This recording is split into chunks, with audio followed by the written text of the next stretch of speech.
2008 онд нийт 5 улс төрийн хүчин улсын хурлын сонгуульд өрсөлдсөн. Ингэхдээ намууд эмэгтэйчүүдийн эрх, тэдний нийгэмдік оролцоо, эрүүл мэндийн зэрэг тусгаагүй. Тиймээс хэд хэдэн асуудлыг санал болгож байгаа талаар сонгогчдын боловсрол төвөөс мэдгдсэн юм.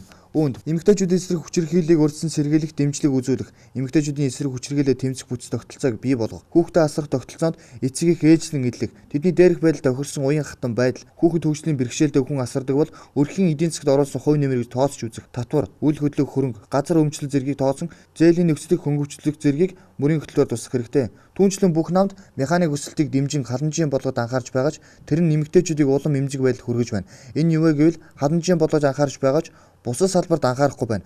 Төрөлт нэмэгдэж байгаач хүүхдийн эмнэлэг, яасэл, цэцэрлэгийн хүрэлцээ муу учир хүүхдээ гараад эмэгтэйчүүд гэртээ байх. Мөн түүнчлэн ажлын байр хомсдвол албан бус гэрийн хөдөлмөрлөд шилжиж байгаамаа. 2000 онд 64.5 мянган эмэгтэй гэрийн ажилтай байсан бол 2010 онд 93.6 мянган голтлоо өссөн байгаа. Дээрх байдал ч намууд дүн шинжилгээ хийж гэр бүлийн харилцаа, нийгэмдийн эмэгтэйчүүдийн оролцоо зэргийг нэмэх, тэдний эрхийг хамгаалах асуудлыг мөрийн хөтөлбөр тусах хэрэгтэй талаар сонгогчдын боловсрол төвөөс мэдгдсэн юм а.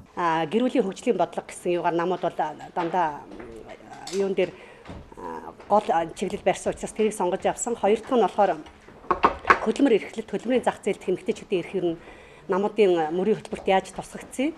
Эмэгтэйчүүдийн улс төрийн оролцоо бас яаж тусгагдсан байна уу? Эмэгтэйчүүдийн эсрэг хүчирхийлэл яаж тусгагдсан байна уу гэсэн энэ дөрвөн үндэслээс нь дүн шинжилгээ хийлээ.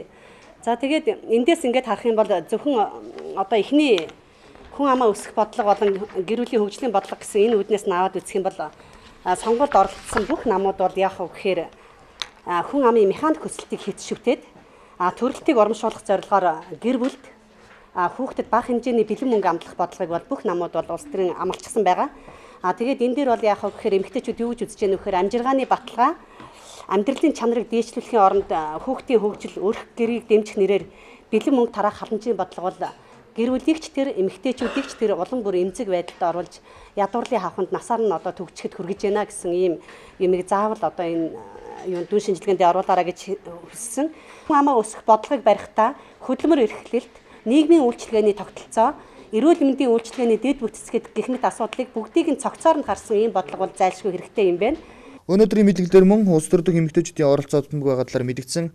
Манай улс нь улс төрд оролцох эмэгтэйчүүдийн төвшнөр 133 орноос 124-д ордог юм байна. 2012 онд батлагдсан сонгуулийн тухай хуулинд нам эвсдээс 20-с доошгүй хувийн эмэгтэй гишүүн байна гэж тусгасан ч хэрхэн хэрэгжүүлэх, нэр дэвшигчдийн хэрхэн байршуулахаар тусгааг нь хүндрэлтэй байгаа. Түүнчлэн намууд оюутан залуусын эрүүл мэнд боловсролын системийг анхаарах хэрэгтэй. Хөдөө орон нутгад байгаа залуусын нийгмийн асуудал, ажлын байр, тэдний эрхийг хамгаалах төрийн зүгээс хандах хамгаалах байгууллага байхгүй талаар байр суурь илэрхийлсэн бөгөөд 2012 оны сонгуульд хариуцлагатай тул намууд мөрийн хөтөлбөртөө дээрх асуудлыг тусгах шаардлагатай байгаа талаар мэдгдсэн юм а.